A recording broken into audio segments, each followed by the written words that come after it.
Welcome to my channel दोस्तों। आज की वीडियो में आप देखेंगे कि किस प्रकार से हम अपने मोगरा या जैस्मिन के पौधे को, जो कि डोरमेंसी पीरियड में था पूरी सर्दियों में, और अब जैसे ही डोरमेंसी ओवर हुई तो हम उसकी किस प्रकार से देखभाल करें ताकि आपका पौधा भी इसी प्रकार से फूलों से लद जाए।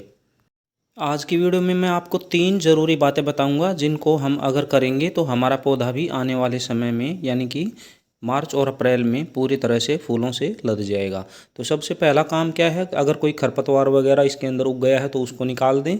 और हमने खाद जो डोरमेंसी पीरियड में इसको नहीं दी थी वो खाद देनी भी ज़रूरी है। तो आज जो 3 महत्वपूर्ण बातें हैं वो तीनों ही मैं आपको बता दूंगा। तो सबसे पहले कोई भी नुकीला ऑब्जेक्ट लेंगे, कोई पेंचकस ले सकते हैं, कोई सुआ ले सकते हैं, या कोई आपके पास और दूसरा औजार है तो उससे भी आप, या लकड़ी से इसकी साइडों में गमले के बिल्कुल पास से खोदेंगे। तने के पास से हम नहीं खोदेंगे ताकि जड़ों को कोई नुकसान ना पहुंचे। तो लगभग आधा से एक, जैसे 2 उंगल होते हैं हमारी उंगली के अंदर, उतनी गहराई तक हम इसके अंदर जो मिट्टी है उसको खोदेंगे। तो सबसे पहले हम धीरे धीरे करके मिट्टी को अपनी को नरम कर लेते हैं, खोद लेते हैं ताकि जड़ें भी ना कटें। और मिट्टी नरम करना क्यों ज़रूरी है, क्योंकि जो भी खाद हम डालेंगे अगर उसको ऊपर ही छोड़ देंगे तो उसका फ़ायदा इतनी जल्दी उसको नहीं मिलेगा। अगर थोड़ा ऊपर की मिट्टी को खोद के जब उसके अंदर हम खाद डालेंगे तो उसका असर हमें जल्दी नज़र आएगा, इसीलिए इसकी खुदाई करना ज़रूरी होता है। और साथ ही जो इसका साइडों में तने के पास का जो पार्ट बच जाएगा उसको भी हम ऐसे ऊपर से इस तरह से खुरच देंगे ताकि कोई फंगस या छोटा मोटा कोई इसमें खरपतवार उगा है तो वो भी हट जाए और हमारा पौधा अच्छे से ग्रो कर पाए पूरी। क्योंकि गमले की अगर बात करें तो न्यूट्रिशन सारा का सारा हमें जो हम उसको देंगे पौधे को वही मिलेगा। अगर ज़मीन में पौधा लगा होता है तो वो इधर उधर से भी पोषण ले लेता है, इसलिए समय समय पर खाद देना बहुत ही ज़्यादा ज़रूरी होता है।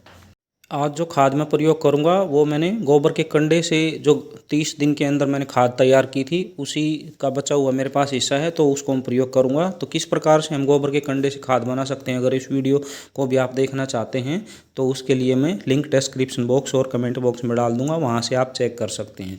तो हम क्या करेंगे, लगभग 1 कटोरी, जैसा कि आप देख रहे हैं इस साइज़ की लगभग 1 कटोरी लेकर के हम इसके गमले के अंदर, मिट्टी के अंदर इसको अच्छे से मिक्स कर देंगे। और मिक्स करने के बाद हम इसके अंदर पानी डाल देंगे। जो तीसरी ज़रूरी बात है वो मैं भी आपको बताऊंगा खाद मिक्स करने के बाद। तो ये खाद हमारी अब लगभग मिक्स हो चुकी है।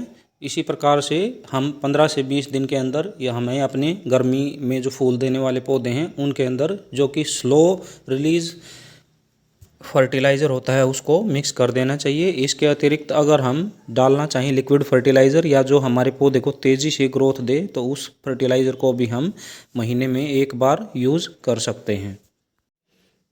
तो खाद को मैंने अच्छे से पूरे गमले के अंदर मिक्स कर दिया है। जैसा कि मैं बता रहा था कि हमें न्यूट्रिशन, क्योंकि गमले के अंदर जो पौधा होता है वो सिर्फ न्यूट्रिशन, उसका स्टोर हाउस एक तरह से उसका गमला ही होता है। ज़मीन के अंदर कोई पौधा लगा होता है तो उसको मिल जाता है इधर उधर से भी पोषण।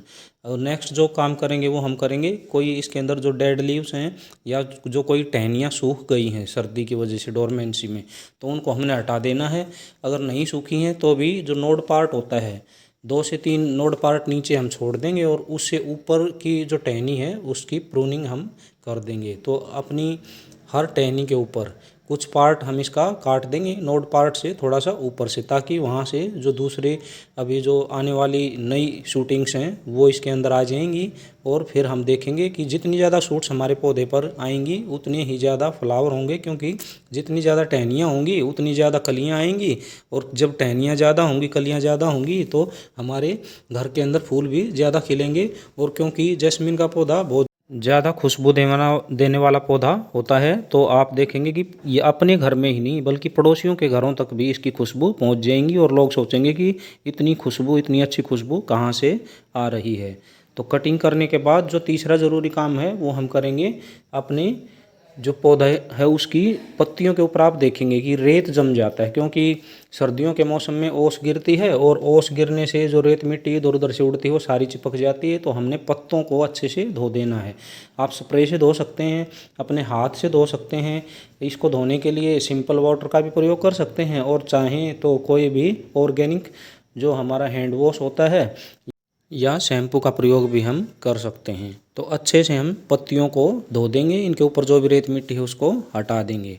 तो आज की वीडियो में इतना ही। अगर आपको वीडियो अच्छी लगी है तो लाइक, कमेंट और शेयर करें। और अगर आप मेरे चैनल पर पहली बार आए हैं तो चैनल को सब्सक्राइब करना ना भूलें और साथ में लगा बेल का आइकन भी ज़रूर प्रेस कर लें, ताकि आने वाली दूसरी वीडियो की नोटिफिकेशन भी आपको समय रहते मिल जाए। तो इसी प्रकार से आप भी अपने पौधों की देखभाल करके अपने घर के अंदर भी इसी प्रकार से फूल खिला सकते हैं, खुशबूदार अपने आंगन को बना सकते हैं। Thanks for watching. Happy gardening.